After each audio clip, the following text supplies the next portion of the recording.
그즈음 저는 행복에 부풀어 있었어요.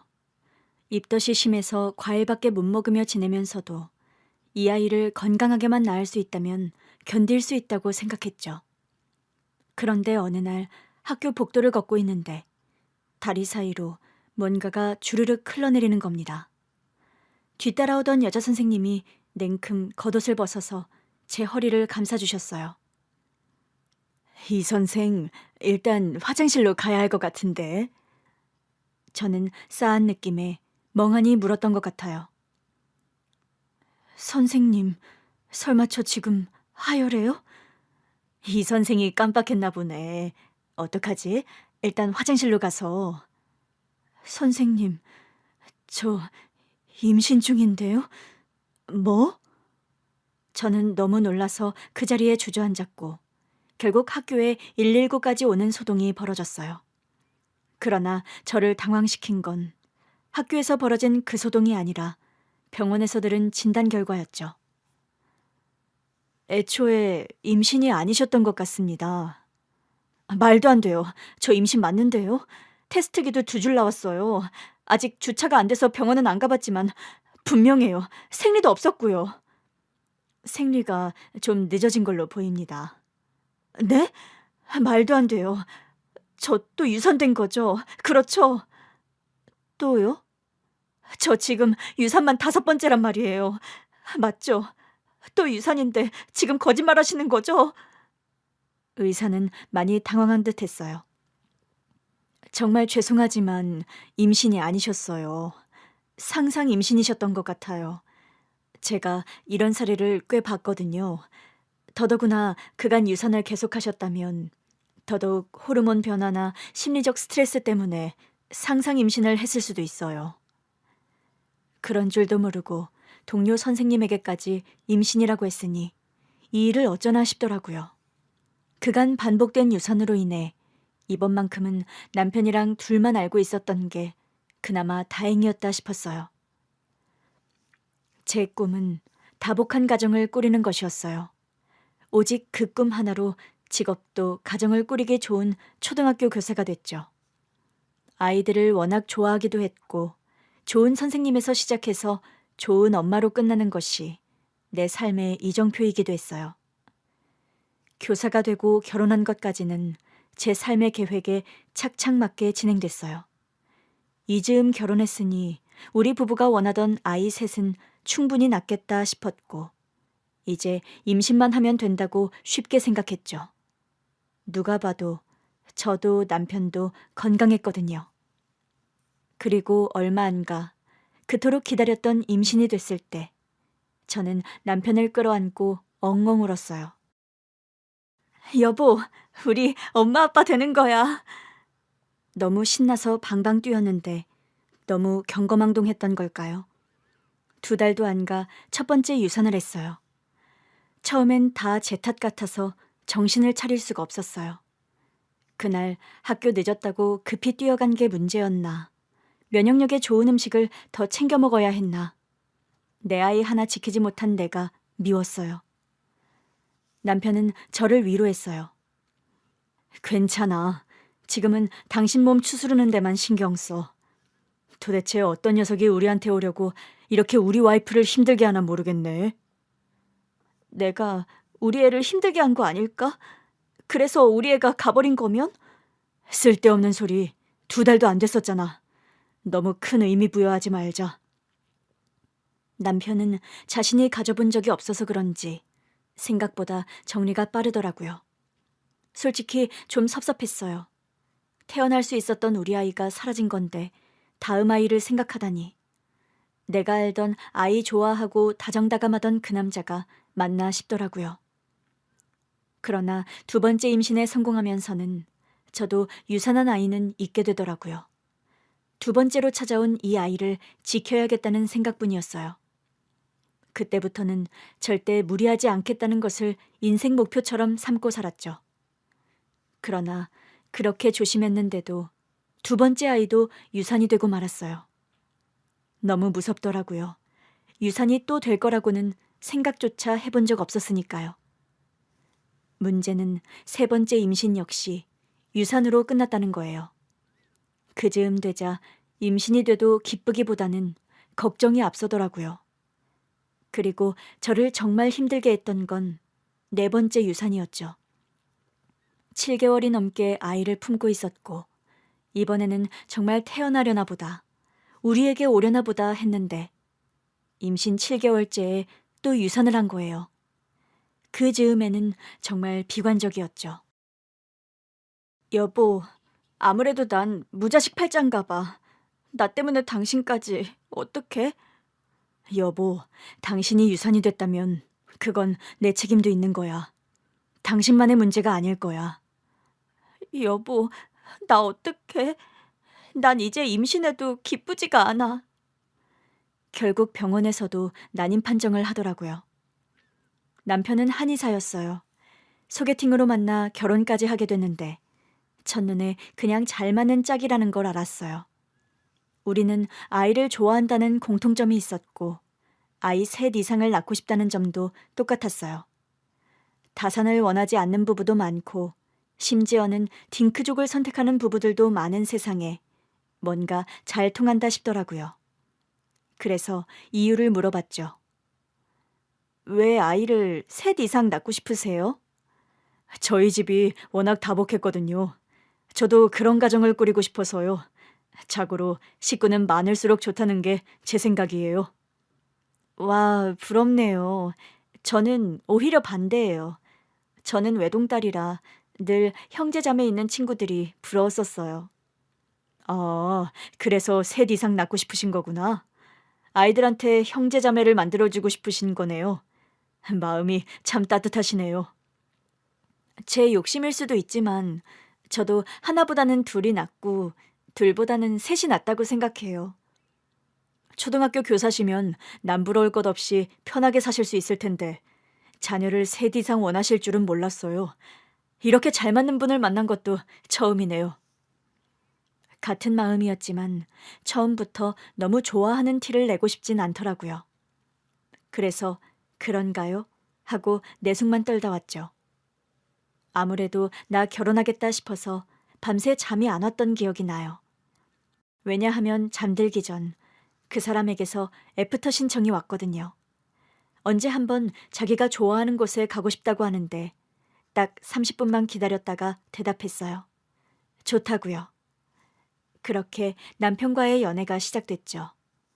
우리 둘 다 1년 정도 만나보고 결혼하자는 데에 동의했고 1년이 딱 지나자 남편이 청혼하더라고요. 우리 아이 많이 낳고 다복하게 살자. 좋아. 남부러울 것 없는 결혼이었어요. 결혼식 때부터 부러워하는 소리를 많이 들었죠. 남편이 한의사에 아내가 초등학교 교사면 먹고 살 걱정은 없겠다고 다들 부러워하더라고요. 저로서는 우리 둘 다 직업이 좋은 이유 중 가장 큰 이유도 양육 때문이었어요. 우리 둘이 힘을 합치면 아이들을 여럿 키워도 경제적으로 어렵지 않을 것 같더라고요. 이왕이면 풍족한 환경에서 키우고 싶은 게 당연하니까요. 시댁에서도 얼마나 환영을 받았는데요. 둘 다 아이 셋은 낳고 싶다고 하니 시어머니께서 더 놀라시더라고요. 그러면서도 좋아하셨어요. 사실 나도 애 셋을 낳았잖아. 키울 때는 좀 힘든데 키워놓고 나니 좋긴 해. 키울 때는 확실히 힘들죠. 뭐가 걱정이야. 나도 있고 사부인도 있는데. 우리가 도와줄게. 넌 낳기만 해. 양가 부모님도 다 살아계셔서 더 걱정이 없었어요. 문제는 저의 유산이었죠. 7개월째 아이가 유산됐을 때 시어머니께서 남편에게 그러셨대요. 아무래도 포기해야 하는 거 아니냐고요. 이러다가는 제가 제명까지 못 살 것 같아 걱정하셨나 봐요.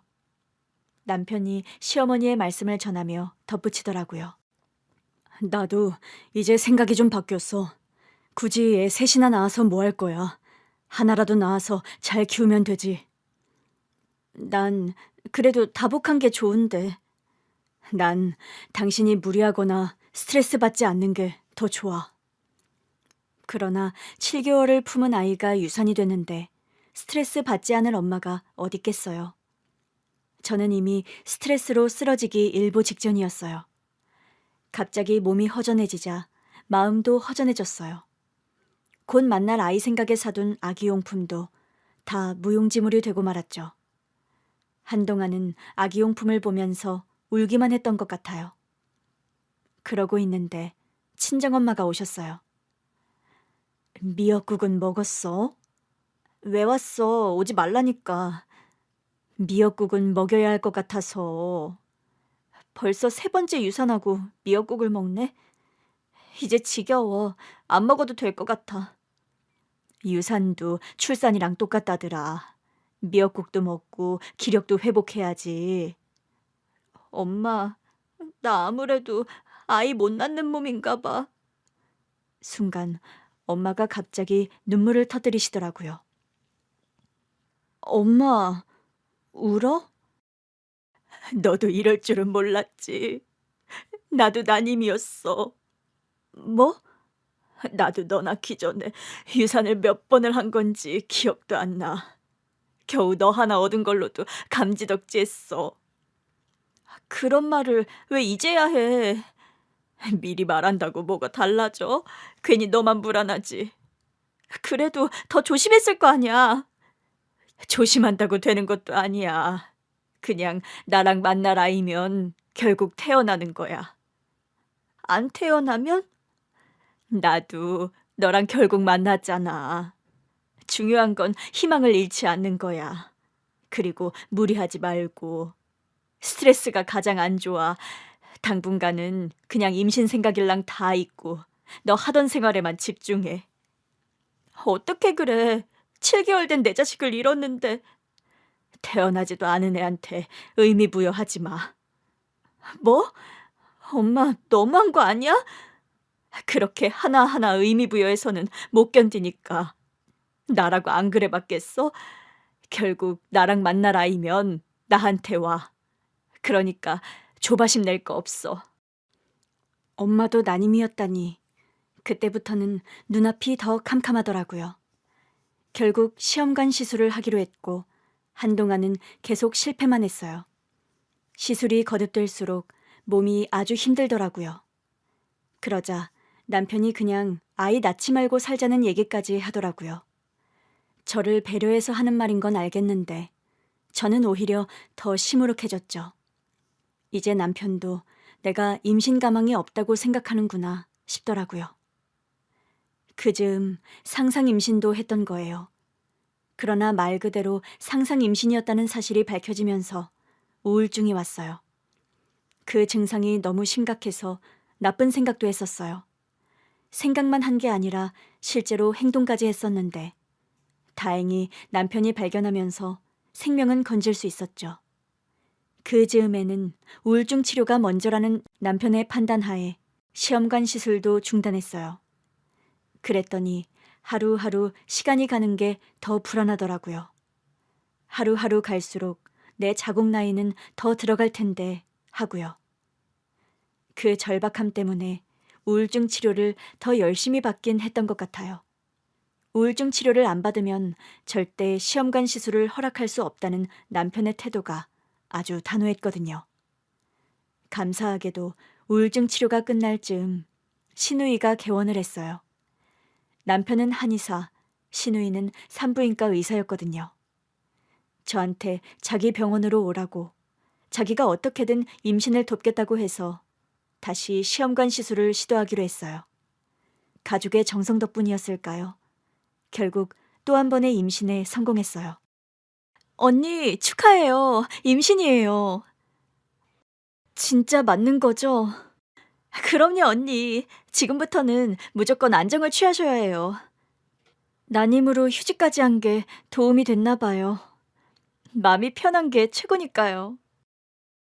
이번만큼은 절대 전전긍긍하지 말자. 마음을 굳게 먹었어요. 이번 아이가 내 아이라면 분명 올 것이라 믿으면서요. 그리고 드디어 제 아이를 품에 안았어요. 분만실에 가기 직전까지도 정말 아기가 태어날까 믿기지 않더라고요. 남편에게도 여러 번 그랬거든요. 여보, 배를 딱 열었는데 거기 아이만 없으면 어떡해? 그 안에 양수만 꽉 차 있고 아이가 없으면 어떡해? 우리 초음파로 계속 확인했잖아. 그럴 일은 절대 없어.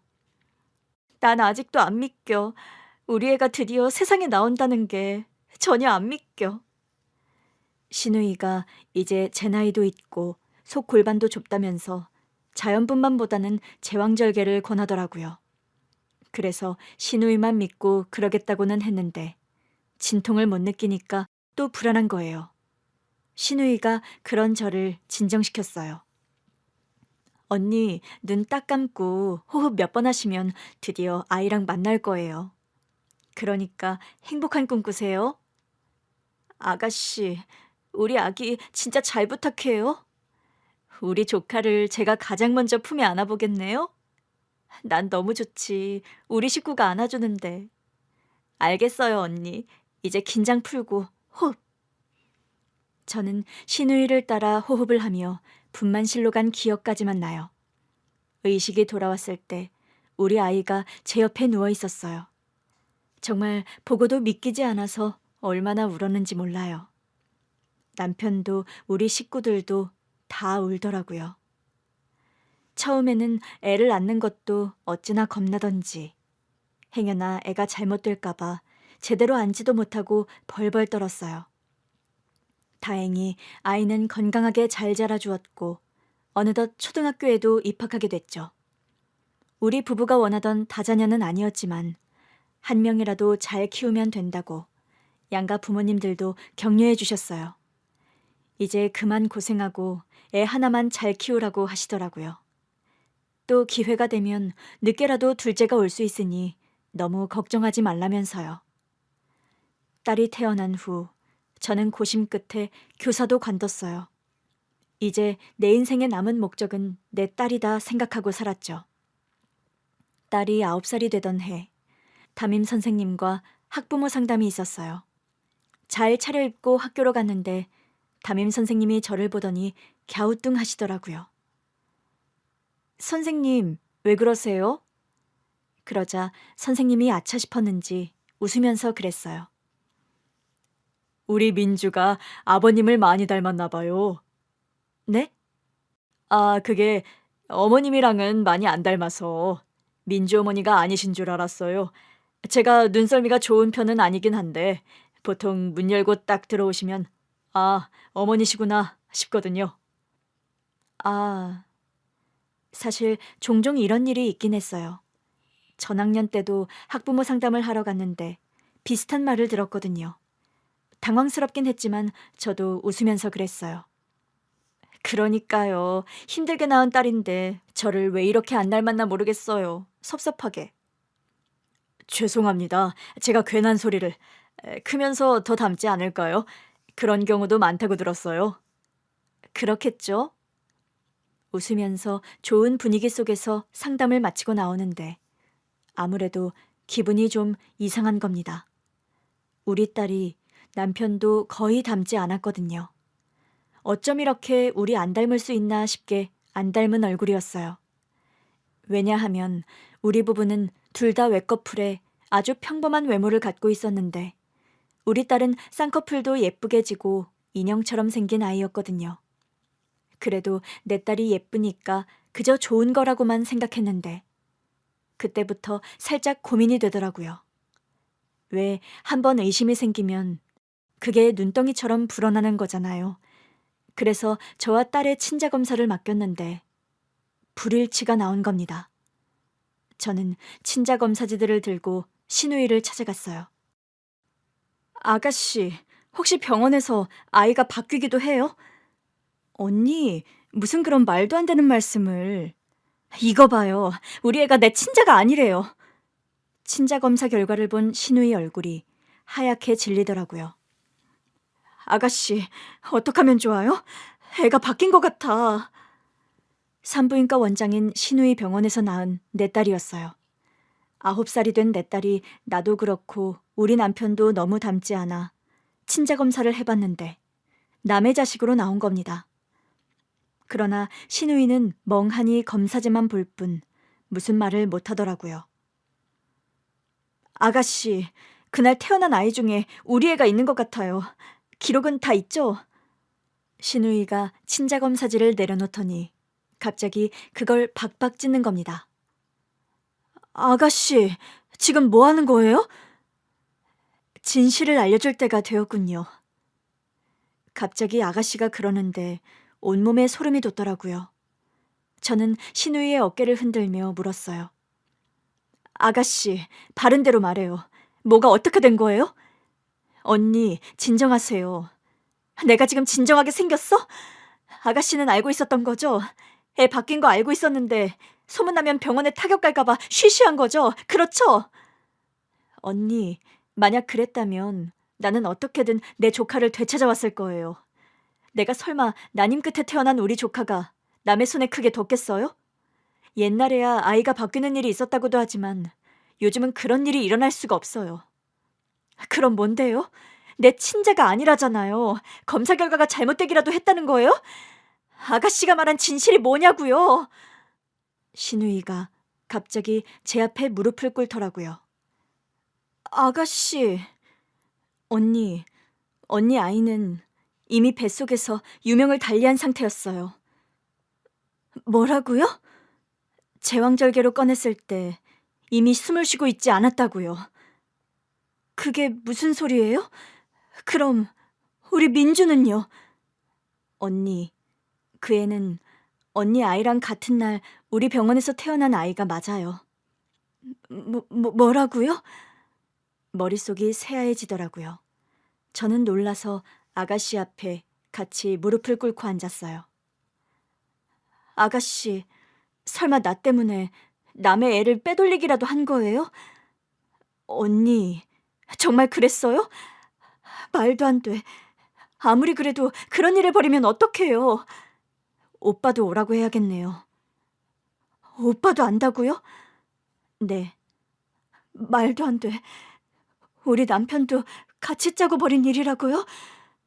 언니, 이러다 기절하시겠어요. 일단 진정하세요. 내가 지금 진정하게 생겼어요? 도대체 어떻게 이런 일을 벌여요? 순간 머리가 핑글핑글 돌았고 저는 결국 그대로 기절하고 말았습니다. 정신을 차렸을 땐 병실에 누워있더라고요. 남편이 저를 보고 있었어요. 여보, 괜찮아? 괜찮냐고? 당신, 아가씨랑 대체 무슨 일을 꾸민 거야, 어? 당신이 알게 될 줄은 꿈에도 몰랐는데. 내가 끝까지 속기를 바랐던 거야? 그럼 우리 민주 친부모는 어쩌라고? 여보, 그런 게 아니야. 뭐가 아닌데? 애 생모가 아이를 낳자마자 세상을 떠났어. 뭐?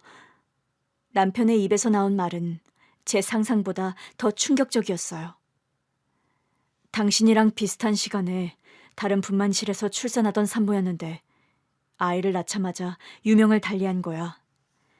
그 남자는 자기 아내 때문에 울고 있고 나는 사산아로 태어난 우리 아기 때문에 울고 있었어.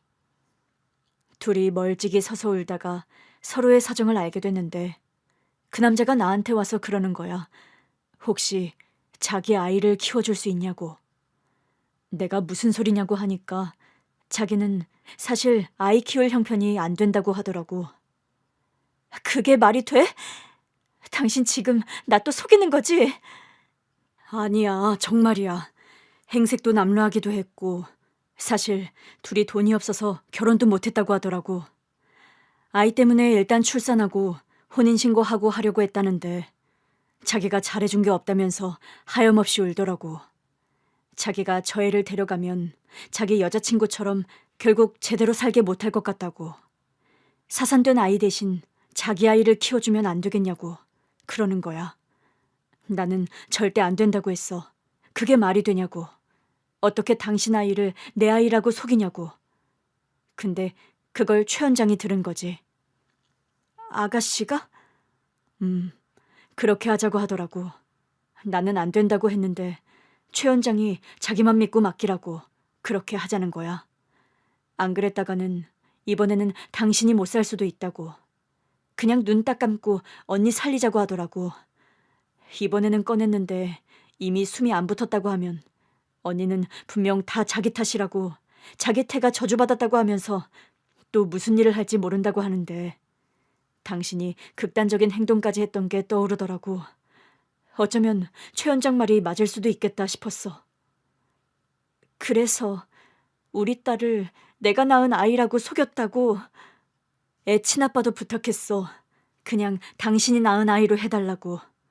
자기는 앞으로도 절대 친부 권리 행사할 일 없다고 각서까지 쓰고 갔어. 내가 생활비라도 좀 보태주겠다고 했더니 절대 안 받더라고. 적어도 자기가 돈 받고 아이 넘긴 친부가 되고 싶진 않다고. 그건 그렇겠지. 아무리 그래도 이게 다 무슨 일이야? 그러니까 우리 아이가 결국 태어나지 못한 거네? 내가 끝까지 안고 있었어. 보내줄 때까지 계속 안고 있었는데 이미 숨을 거둔 상태라 장례를 치를 수밖에 없었어. 어떡하면 좋아. 우리 아이 불쌍해서 어떡해. 미안해. 사실대로 말하면 그때는 당신이 못 견딜 것 같아서 나도 동의한 거야. 나는 당신이라도 살려야 했으니까. 난 자식 없어도 당신 없이는 못 사니까. 근데 어쩜 그렇게 천연덕스럽게 굴었어? 자기 친딸처럼 키웠잖아. 우리한테 왔으니까 우리 자식이지. 우리 딸도 불쌍하잖아. 엄마는 자기 낳자마자 떠났고 친아버지는 형편 때문에 친권도 양육도 포기했고 결국 그 애보다는 자기 현실을 택한 거잖아. 그 누구도 책임지지 않겠다고 한 아이인데 가엾잖아. 나라도 진짜 아빠로 키워주고 싶었어. 마침 그때 우리한테 오게 된 거면 당신이 낳은 거나 다름없다고 생각하기도 했고 우리 애도 끝까지 모를 뻔했잖아. 미안하지만 나는 거기까진 생각 못했어. 그때는 그냥 당신만 생각했어. 당신만 내 곁에서 행복하게 살 수 있다면 아무것도 두렵지 않았어. 내가 못 살아. 그럼 시간 좀 지나서라도 말했어야지. 난 내 자식이 먼저 간 줄도 몰랐잖아. 화장해서 가족 장지에 안치했어. 우리 애가 엄마가 얼마나 보고 싶었겠어. 태어나서 얼굴 한번 못 본 애야. 그 애가 무슨 엄마를 보고 싶어 해. 여보! 우리 애는 민주야. 누가 뭐래도 민주는 내 딸이야. 처음에는 그런 남편이 너무 이해가 안 됐어요. 아가씨도 마찬가지였죠. 분만을 마친 아가씨도 급히 병실로 들어오더라고요. 언니, 아가씨, 어떻게 이럴 수가 있어요? 적어도 내가 좀 진정한 뒤에는 사실을 말해줬어야 하는 거 아니에요? 언니, 저는 그럴까도 했는데 오빠가 안 된다고 했어요. 오빠한테는 언니가 가장 중요했어요. 먼저 간 우리 애는요? 우리 딸은요? 미안해, 미안한데 난 당신이 먼저라고. 남편이 화를 내더니 병실을 나가버리더라고요. 정말 기가 찼어요. 지금 자기가 화낼 때예요? 오빠도 다 언니 생각해서 한 거라 속상해서 그럴 거예요.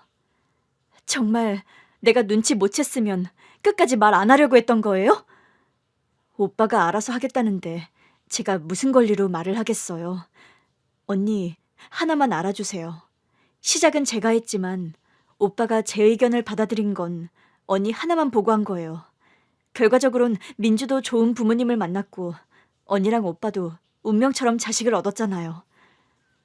그런 줄도 모르고 떠난 사람들은 까맣게 모르고 살았네요. 아이 엄마도 내 아이도. 언니, 죄송해요. 저도 마음이 편하진 않았는데 그래도 언니가 민주 키우면서 밝아지는 거 보니까 저도 굳이 말하고 싶지 않더라고요. 그냥 언니가 행복했으면 했어요. 우리가 뭐 그 사람들한테 아이를 달라고 한 것도 아니고 아이 아빠가 우리한테 제발 좀 받아달라고 하는데 솔직히 아이도 불쌍하잖아요. 우리가 안 받아줬으면 아이는 그대로 고아원으로 가는 거였어요. 그렇게는 생각을 못했는데 아가씨와 남편 말이 사실이면 정말 그랬겠더라고요. 그랬으면 민주는 지금처럼 언니 오빠 품에서 못 컸고요. 우리 민주 얼마나 예뻐요. 양가의 기쁨이잖아요. 내가 낳은 딸치고는 너무 예쁘다고 생각은 했지만 하늘이 내가 너무 불쌍해서 그동안 잃은 아이들을 다 합쳐서 예쁜 딸을 보내주셨나 보다 했단 말이에요. 바보처럼. 언니가 왜 바보예요. 언니는 그저 자기 딸을 사랑한 것밖에 없어요. 그런 나 보면서 재밌었어요? 언니, 그런 말이 어딨어요. 나 진짜 너무 혼란스러워요. 주변 사람들이 어쩜 그렇게 애가 엄마를 안 닮았냐고 할 때만 해도 우리 딸이 너무 예쁘긴 하지 그러고 말하는데 진짜 안 닮은 이유가 있었다니. 나 이제 어떡하냐고요. 신우이는 저를 계속 달래려고 했어요. 언니, 어떡하고 말고 할 게 없어요. 민주는 언니 딸이에요. 갓 태어나서 처음 안긴 엄마 품도 언니 품이었고 아빠 품도 오빠 품이었다고요. 아무 문제될 게 없어요. 내 마음은 어쩌고요. 그냥 아니라고 하면 아닌 게 되는 거예요? 언니, 그래서 언니는 이제 와서 민주를 고아원에라도 보내겠다는 거예요? 언니가 낳은 아이가 아니니까? 아가씨, 무슨 말을 그렇게 해요? 애 아빠라도 찾아봐야죠. 애 아빠는 그 후로 한 번도 연락 온 적이 없어요. 저는 그때까지도 신우이와 남편의 말을 완전히 믿지 못하고 있었던 것 같아요. 그랬으니 우리도 언니한테 말할 이유를 못 느꼈던 거예요.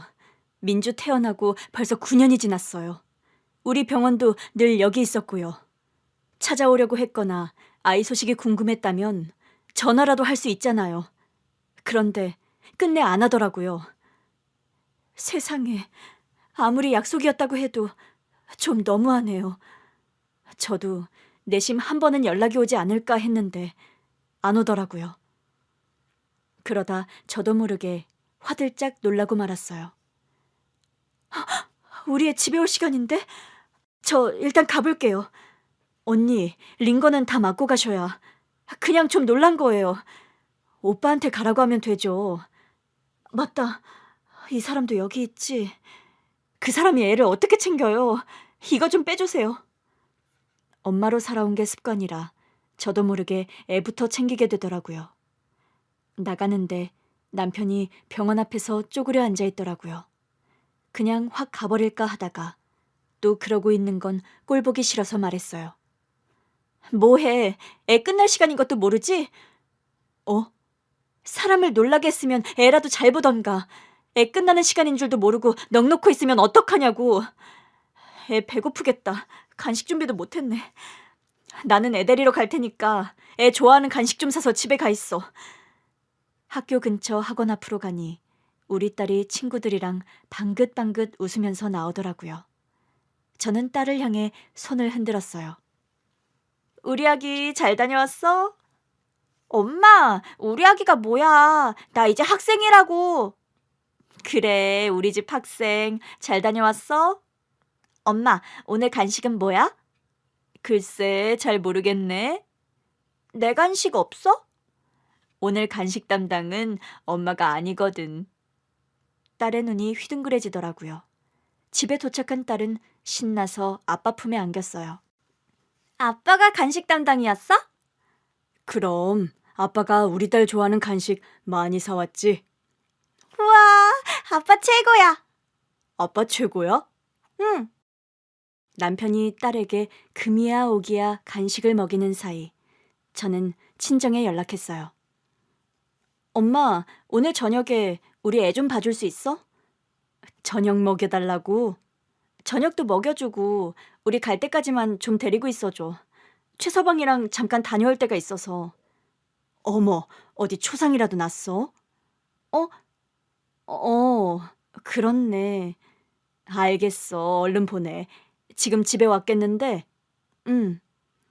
딸에게도 비슷한 핑계를 대고 외가에서 저녁 먹고 놀고 있으라고 했더니 워낙 할머니들 손에서도 자주 큰 애라 아무렇지 않아 하더라고요. 그런 뒤 남편과 단판을 짓기로 했죠. 남편이 눈치를 보더라고요. 어디 가서 밥이라도 먹으면서 얘기할까? 그래, 그러자. 집에서 하면 싸울 것 같으니까. 식당으로 가서 마주 앉았는데 할 말이 없는 겁니다. 그간은 우리 딸 얘기만 해도 시간 가는 줄 몰랐는데 갑자기 모든 게 허무했어요. 여보, 사실 이 일은 우리가 싸우고 말고 할 문제도 아니야. 민주는 누가 뭐래도 우리 딸이고 앞으로도 우리가 키울 거잖아. 그래, 100만 번을 다시 생각해도 애를 다른 데로 보낼 순 없어. 하지만 진짜 내 딸이라고 생각해도 되는 건지가 의문이야. 정말 그 아빠가 애를 포기한 게 맞는지 아니면 아가씨랑 당신이 엉뚱한 일을 벌인 게 아닌지 불안해. 이걸 확인시켜 줄 수도 없고. 왜 없어? 아니, 그걸 확인하려고 애 친부한테 연락해야 한다는 건데. 그때였어요. 우리가 있던 식당룸의 문이 열리고 아가씨가 들어왔어요. 쟤도 불렀어? 그리고 뒤따라 저로선 처음 보는 남자가 따라 들어왔죠. 남편이 놀라서 벌떡 일어나더라고요. 이게 어떻게 된 거야? 오빠, 언니가 하도 불안해하길래 내가 연락했어. 병원 기록에 남은 연락처로 연락했더니 받더라고. 우리 딸의 친부가 저를 보더니 90도로 허리를 숙여 인사했어요. 처음 뵙겠습니다. 저는 다리에 힘이 풀려 일어날 힘도 없었지만 겨우 의자를 붙잡고 일어났어요. 네, 안녕하세요. 연락처를 안 바꾸셨네요? 혹시 몰라서 안 바꿨습니다. 제가 보내긴 했지만 혹시라도 마음 바꾸시면 저한테 연락하지 않으실까 해서요. 우리가 마음을 바꿨다면 본인이 키울 생각이었나요? 그때 형편과 맘 같아선 확실하진 않아요. 제가 키우는 게 고아원에 있는 것보다 더 안 좋은 환경이었으니까요. 지금 보기엔 잘 지내시는 것 같은데. 애엄마 떠나고 아이까지 보낸 뒤 정신 차렸습니다. 내가 능력이 없으니까 무엇도 지킬 수 없다는 걸 알게 됐거든요.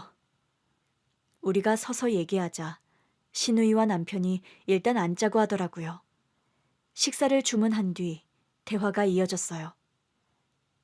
그래서요? 지금은 어떻게 지내시는데요? 대단한 건 아니지만 9급 공무원 시험에 어렵게 합격했어요. 합격해서 다닌 지는 5년 좀 넘었고요. 정말 잘하셨네요. 감사합니다. 저희 아이를 맡아주신 덕분이에요. 아이까지 키우면서는 절대 못했을 거예요. 저는 사실 지금도 아이의 권리는 친부에게 먼저 있다고 생각해요. 예? 아닙니다. 저는 그때 양육을 포기했던 사람이에요. 지금은 양육할 상황이 되신다면서요. 안정적인 직장이 생겼다는 뜻이었어요. 보기 좋아 보인다고 하셔서. 그게 무슨... 우리 때문에 연락 못 하신 거 아니에요? 안정적인 직장도 구했고 아이 양육도 가능한 상황인데 이제와 말을 바꿀 수 없었던 거 아닌가요? 아닙니다. 네? 저 결혼했어요. 아가씨는 이미 오면서 들은 건지 놀라지 않았고 남편도 저랑 똑같이 놀란 얼굴을 하고 있더라고요. 결혼이요? 네, 아내 뱃속에 아이도 있고요. 저한테 전 여자친구와의 사이에서 낳은 딸이 있다는 걸 알면 많이 놀랄 거예요. 얘기를 안 했나 보네요. 네, 같은 공무원이었고 2년 정도 연애하다가 결혼한 지 이제 1년 정도 됐어요. 그 사이에도 전혀 연락이 없으시기도 했고 사실 저도 잊고 지냈습니다. 딸의 친부 얘기를 듣는데 이상하게 자꾸 울컥울컥 하는 겁니다. 그래도 아이가 보고 싶진 않았어요? 그때 한 번 안아본 게 다인거려 저는 얼굴도 잘 기억이 안 나더라고요. 그렇게 말씀하시면 아이 낳다가 먼저 간 전 여자친구도 섭섭할 것 같은데요. 저는 아이 낳는 거 반대였어요. 아직 우리 상황이 결혼할 상황도 아니고 아이 낳을 상황은 더더욱 아니지 않냐고 포기하자고 했는데 기어코 낳겠다고 하더니 그렇게 된 거였어요. 솔직히 그때는 내 앞날도 막막해서 아이가 태어난 게 재앙 같았어요. 네? 이런 표현 아이에게는 미안하지만 그때는 정말 그랬습니다. 여자친구도 원망했고요. 그래서요? 지금도 애가 보고 싶지 않다는 거예요? 이제와 봐서 뭘 할 건데요. 제가 데려다 키울 수 있는 것도 아니고 저 이제 좀 사람답게 살아요. 이 상황에서 애가 있다고 하면 평범한 집안에서 무탈하게 자란 우리 와이프 기절할지도 몰라요. 놀라서 애라도 유산되면 이혼하자고 할 수도 있고요. 지금의 환경이 무엇보다 중요하다는 거네요. 당연한 거 아닌가요? 사실 원장님이 연락하셨을 때 철렁했어요. 설마 이제 와서 나한테 애를 맡아달라고 하시는 건가? 진즉에 번호를 바꿀 걸 그랬나? 별의별 생각이 다 들더군요. 그런데 원장님이 제가 당황한 걸 눈치채신 건지 그런 게 아니라고, 제가 아이 양육 포기했다는 사실을 와서 좀 말해줄 수 있겠냐고 하시더라고요. 무조건 하겠다고 했죠. 이제와 아이를 다시 맡을 순 없으니까요. 네. 그리고 그때 제가 한 선택이 맞으니까요. 아이 친부 얘기를 듣는데 기분이 어찌나 쓸쓸하던지. 그래도 만났는데 식사는 하고 헤어지자고 했어요. 밥을 먹는데 애 친부가 그러더라고요. 많이는 못하겠지만 아이에게 필요한 양육비를 보낼 생각은 있습니다. 매달은 아니어도 보너스 나오는 거라도 보낼게요. 저는 고개를 저었습니다. 아이 친권 자체를 포기하신 건데 그런 걸 원할 순 없어요. 저는 뵙고 나니 이제야 다시 확실해져서 좋아요. 어떤 점이요? 행여나 아이 양육을 이제라도 원하는 친부가 있을까봐 걱정했어요. 당시에는 포기했어도 가슴에 한으로 남았다면 모른 척 우리가 아이를 키우는 게 가슴 아플 것 같았거든요. 아예 보내는 건 못해도 달에 한 번씩이라도 만나게 해주는 게 맞지 않나 싶기도 했고요. 그런데 그런 것도 전혀 원하지 않으시는 거잖아요. 예, 저는 지금 제가 원해서 꾸린 가정에 최선을 다하고 싶습니다. 혹시라도요, 나중에라도 생각나시면, 아니요, 절대 그럴 일 없어요. 네? 그 아이는 제 아이가 아닙니다. 그렇게 생각하고 살았어요. 저는 이미 그때 아이 친권을 포기한 나쁜 아빠입니다. 그냥 나쁜 아빠로 남을게요. 절대 보고 싶어 하지 않을 겁니다. 식사를 마치고 아이 아빠와 헤어지는데 어쩐지 그 말은 꼭 해주고 싶었어요. 그 죄책감으로 태어날 아이는 잘 키우세요. 이 아이만큼은 내가 평생 책임지고 잘 키우겠다는 마음으로요. 아이 친부가 갑자기 눈물을 흘리더라고요. 그렇게 말씀해 주시니 감사합니다. 그리고 이왕이면 그 죄책감도 태어날 아이 키우면서는 벗어버렸으면 좋겠어요. 우리 아이 유복한 환경에서 잘 자라고 있어요. 어쩌면 아이 친아버지보다 더 좋은 환경에서요. 산부인과 원장님 오빠신데 오죽하실까 싶었어요. 그냥 저는 적어도 제가 책임지지 못한 딸에게 짐이 되는 친아빠는 되고 싶지 않았습니다. 제가 아빠라고 나설 수도 나서서도 안 되는 아이지만 적어도 뭘 바라서 찾아가는 부모까지는 되고 싶지 않았어요. 그래서 그렇게 말씀드린 거예요. 행여 제가 망하고 내 식구가 길거리에 나앉는다고 해도요. 절대 찾아오지 않을 겁니다. 저랑 상관없는 아이입니다. 사모님께서 태어나자마자 품어주신 사모님 아이예요. 지금도 기억나요. 사모님 남편분이 아이를 안고 많이 우셨어요. 그 모습을 보고 내 아이를 맡기면 어떨까, 내 아이를 키워주시면 참 좋겠다 생각했고요. 저는 키울 자신도 자격도 없지만 이렇게 아이를 간절히 원하는 분들이야말로 부모의 자격이 아닐까 싶었거든요. 나 진심이에요. 언제라도 아이 보고 싶으면 그냥 지인으로 소개할 수도 있으니까 오셔도 돼요. 그렇게 절대 못 오고 그런 존재 아니에요. 왜냐하면 저는 아이에게 친부모님이 따로 있다는 걸 알려주고 싶어요. 네? 아이 생모는 어디에 안치됐나요? 납골당이요. 아이랑 같이 가보고 싶어요. 아이 친부가 많이 놀라더라고요. 물론 우리 남편과 시누이도 그 사람 못지않게 놀랐고요. 여보, 그래도 그건 굳이. 그래요, 언니.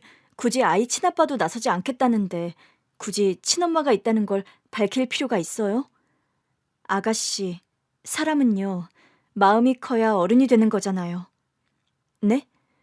아이 엄마가 어려운 환경에서도 어떻게든 낳고 싶어 했던 아이라면서요. 얼마나 기다리고 있겠어요. 우리 애한테 자기를 사랑해준 사람이 하나 더 있다는 거. 나는 축복이라고 생각해요. 언니, 진즉에 이 사실을 알았다면 우리 딸한테 말할 준비를 천천히 했을 텐데.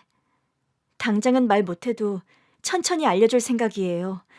너를 그렇게 사랑해서 세상에 낳아주신 분이 있었다고요. 그러자 아이 친아빠가 불안한 표정으로 묻더라고요. 그러면 저는 뭐라고 알려주실 건가요? 글쎄요. 뭐라고 알려주길 바라세요? 그냥 사모님 마음대로 알려주세요. 아이가 상처받지 않게요. 그래요. 내가 우리의 엄마니까 그렇게 할게요. 아이 친부와 헤어진 뒤 남편과 시누이가 차 한잔하고 들어가자고 하더라고요. 그 자리에서 시누이가 한 번 더 저에게 사주했어요. 언니, 다시 충격받고 무슨 일 저지를까봐 언니 허락도 없이 우리 멋대로 일을 벌였어요.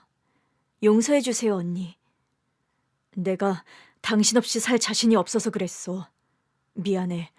난 또 당신이 우리 딸을 친아빠한테 보내려는 줄 알고 시겁했지 뭐야. 두 사람 다 이제 그만. 이제 더는 숨길 것도 없고 나도 사실 그대로 받아들이면 되니까 잘 이겨내볼게요. 처음에는 내가 이 상황을 이겨낼 수 있을까 무서웠는데 애 친아빠 보고 나니까 두 사람 말이 다 사실이었다는 걸 알게 돼서 다 괜찮아졌어. 이제 우리 딸한테 진실을 말할 수 있어서 좋기도 하고.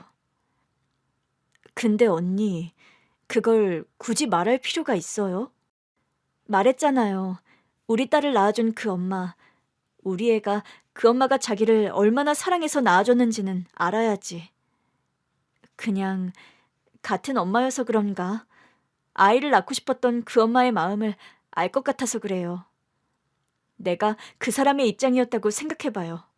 그토록 낳고 싶은 아이를 낳았는데 한 번 보지도 못하고 가버렸다고 생각하면 가엾지 않아요? 결국 시누이랑 남편도 더는 제 뜻을 반대하지 못하더라고요. 그날 이후로도 우리의 일상은 늘 같았어요. 저는 아이를 키우는데 최선을 다하며 지냈고 우리 남편도 아이 아빠로서 최선을 다했고요. 대신 한 가지 달라진 건 딸과 함께 더 많은 시간을 함께 보내면서 딸에게 출생의 비밀을 차분히 알렸다는 것이죠. 그러니까 엄마가 날 낳아준 게 아니라고? 널 사랑으로 낳아주신 분은 따로 있어. 왜?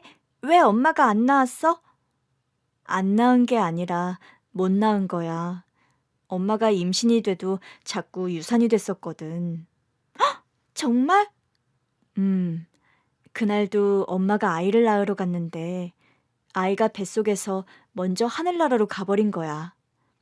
그런데 같은 날 네가 태어난 거지. 널 낳아주신 분은 너를 낳자마자 돌아가셔서 널 보지도 못하셨어. 그건 슬픈데? 맞아. 그래서 엄마도 우리 딸한테 이 얘기를 해주는 게 맞는 것 같아서. 너를 정말 정말 사랑해서 목숨을 걸고 낳아준 생모가 있다는 거 우리 딸이 알았으면 좋겠어. 우리 딸이랑 엄마랑 아빠는 기억해줘야 하지 않을까? 맞아, 기억해줘야 해. 우리 딸 참 착하다. 그분 덕분에 우리가 가족이 된 거야. 엄마랑 아빠와 우리 딸을 위해서라면 뭐든 다 할 수 있어. 그런데 그런 딸을 우리랑 만날 수 있게 해주신 분이 널 낳아주신 분인 거야. 딸이 잠깐 말이 없더라고요. 애가 충격을 받았겠다 싶어 걱정하고 있는데 다시 저를 보더니 그랬어요. 우리 반에 엄마랑 아빠랑 재혼한 애가 있어. 그럴 수 있지. 또 우리 반에는 엄마가 돌아가신 애도 있어. 그래? 안타깝네. 응. 근데 나는 엄마가 있으니까 괜찮은 것 같아. 응? 재혼한 애는 새엄마가 낳은 동생이 밉대. 어머, 그래? 응. 자기는 왜 엄마 뱃속에서 안 나왔을까 그러면서 울었어. 근데 나는 지금 하나도 안 슬퍼. 엄마가 나 진짜 사랑하는 거 난 알거든. 당연하지. 엄마한테는 우리 민주뿐인걸? 엄마가 동생을 낳으면? 엄마가 이제 와서 동생을 낳을 수 있을지는 모르겠지만 엄마랑 아빠는 재혼한 것도 아니고 처음부터 같이 산 부부잖아. 응, 같이 너를 키웠고 아주 만약 네 동생이 태어난다고 해도 너랑 똑같은 엄마 자식이지. 새엄마를 만난 아이는 태어날 때부터 새엄마가 키운 게 아니라 정이 좀 덜 들어 그럴 거야. 가족은 같이 오래 살다 보면 더 깊은 정이 드는 거야. 근데 우리 딸은 엄마가 갓난아이 때부터 키웠어. 너를 처음 품에 안은 사람도 엄마랑 아빠야. 그러면 나는 계속 엄마 아빠 딸이야? 처음부터 끝까지 엄마 아빠 딸이지? 아직 어려서 내심 불안한 구석이 있어 보이긴 했지만 그건 우리 부부가 사랑으로 더 채워주자고 다짐했어요. 이 사실을 안 친정엄마도 왜 그랬냐고 하시더라고요. 아니, 어차피 애는 모르는 일인데 굳이 말해야 해? 엄마, 같은 엄마끼리 그러는 거 아니지. 내가 애 생모를 외면하면 우리 딸의 뿌리를 외면하는 거랑 똑같은 거잖아. 애 생모가 애를 버렸다면 또 모르겠는데 그렇게 간절히 원해서 낳았다는데 애 얼굴 한 번 못 본 게 마음 아파. 하여튼 이제 어떡할 거야. 애가 나한테도 할머니, 할머니도 계속 내 외할머니죠. 이런다니까. 엄마, 그냥 계속 확신을 줘. 나는 차라리 어릴 때부터 내가 데리고 그 확신을 주면서 키우는 게 낫다고 생각해. 괜히 어른 됐다고 뒤늦게 알려서 애 혼자 감당하게 하고 싶지 않아. 그냥 우리가 사랑하는 마음만 계속 표현해주면 되는 거잖아. 결국 받아들일 거야. 우리가 누구보다 자기를 사랑하는 가족이라는 거 이미 다 받으면서 자랐으니까. 그리고 몇 달 뒤, 딸이 모든 사실을 편안하게 받아들였을 때 딸에게 물어봤어요. 낳아주신 엄마 계신 곳에 같이 가볼래? 응. 저는 이미 한 번 다녀왔는데 애엄마 사진이 없더라고요. 그게 좀 아쉽긴 했지만 아쉬운 대로 딸에게 보여줬어요. 낳아주신 엄마 성함이야. 응. 인사 한번 드릴까? 안녕하세요. 딸이 꼭 처음 보는 어른에게 하듯 해서 저도 모르게 웃음이 나더라고요. 그래서 남은 인사는 제가 했어요. 저는 두 번째죠. 사시는 게 참 힘들었다고 들었는데 맘고생하면서 낳은 딸 잘 크고 있어요. 우리의 꿈이 의사인데요. 언제 바뀔지는 모르겠지만 일단은 그렇대요. 애가 아직 어려서 낳아준 엄마, 키워준 엄마가 따로 있는 걸 천천히 받아들이는 중이에요. 이 아이가 커서 엄마가 되면 생모가 어떤 의미인지 더 알게 될 거예요. 그러니까 너무 섭섭하게 생각하진 마세요. 어쩔 수 없이 제가 키운 딸이라 저처럼 철이 좀 없네요. 엄마, 내가 어린이인데 철이 없는 게 당연한 거 아니야? 언제는 학생이라며? 아, 맞다. 분리할 때만 어린이라고 하더라. 낳아주신 엄마 앞에서 창피하게 이럴 거야? 창피한 것도 알고 학생 맞네. 딸의 손을 잡고 나오는데 딸이 묻더라고요. 언젠가는 누구나 다 하늘나라로 가는 거지? 그럼. 엄마랑 아빠도? 우리 다. 그러니까 우리 함께 살아갈 수 있는 것에 감사하자. 그리고 서로 더 많이 사랑해주자. 응, 나 자신 있어. 그러면서 딸이 제 볼에 뽀뽀를 해주더라고요. 저도 우리 딸 양 볼과 이마, 입술에까지 뽀뽀 세례를 퍼부었어요.